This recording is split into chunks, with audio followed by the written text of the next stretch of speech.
Hello everyone and welcome back. I do believe I have some late breaking news for you. Believe I have located the letter, the secret coded letter that Nikki mailed Chris. It is postmarked from the Denver area, August the 31st, sent to the Weld County Jail. And it starts. You are vile. You are a monster. Of course I am joking. I don't think this is the coded letter from Nikki, but I just wanted to show you that not all the letters to Chris were rainbows and lollipops and bikini pictures from lonely women. There were a couple of hate letters, and I thought this was interesting, and I'm going to share it with you now and point out a couple of things. It starts, you are vile. You are a monster. Do you and your defense truly believe you have the slightest possibility of passing your pathetic lie off to a jury?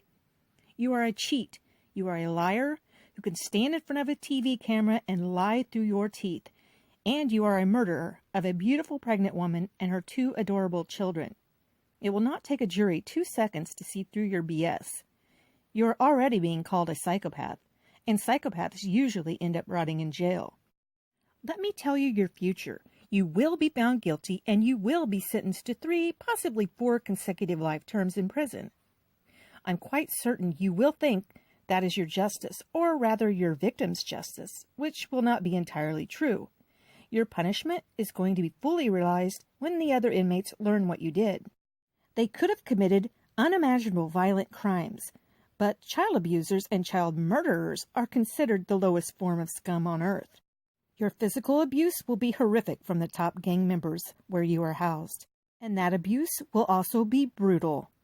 Sounds terrifying, doesn't it?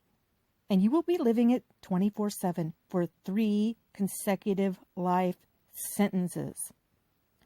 One last question before you go back to your slow, miserable death. Were your victims staring you in the face while you strangled or suffocated them? May God have mercy on your pathetic soul. No one else will. Okay, this letter was dated August the 31st, 2018, and it was mailed from the Denver area. The thing I found interesting about this letter, since the book from Sherilyn Cadle, Letters from Christopher, came out, is that she indicated he does not like to be called a monster. He's not a monster. He doesn't want to be called a monster. And that's one of the first sentences in this letter. You are vile. You are a monster. And in the last paragraph, it says, one last question, were your victims staring you in the face while you strangled or suffocated them? Now Chris is coming out with the story that he watched Shanae's face turn black with her mascara running down and her eyes fill up with blood. So isn't that interesting? He's 2 things from this letter. He doesn't like to be called a monster. And now he's saying how he was staring into the face of Shanae as she died, and it turned black from mascara. So it just had me wondering, has he been seething over this letter all this time and getting ideas from it? Yeah, I was staring, and I'm going to tell him I was staring because, I want to make it sound as bad as I possibly can. Who knows? But clearly this letter must have gotten to him. Calling him a monster. It was an anonymous letter that no one signed it. They didn't put their name on the envelope either, so it was just sent anonymously.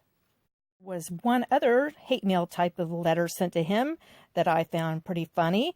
It was just anonymous, just one piece of paper that says, "Good luck, Christine. You gonna need it. Die beach." Oh, that one was funny. And one last thing that I found in here. I had went back to the discovery to see if this Miss Cadle had written to him when he was in Weld County. I was looking for that. And I didn't find anything that she did. She didn't do that. So she must be telling the truth that she wrote to him in February.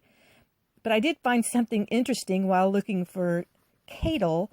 I found where a producer with Good Morning America, Kristen Cadell, it was Caddell. At first I thought, oh, there's Cadle, but it's spelled differently.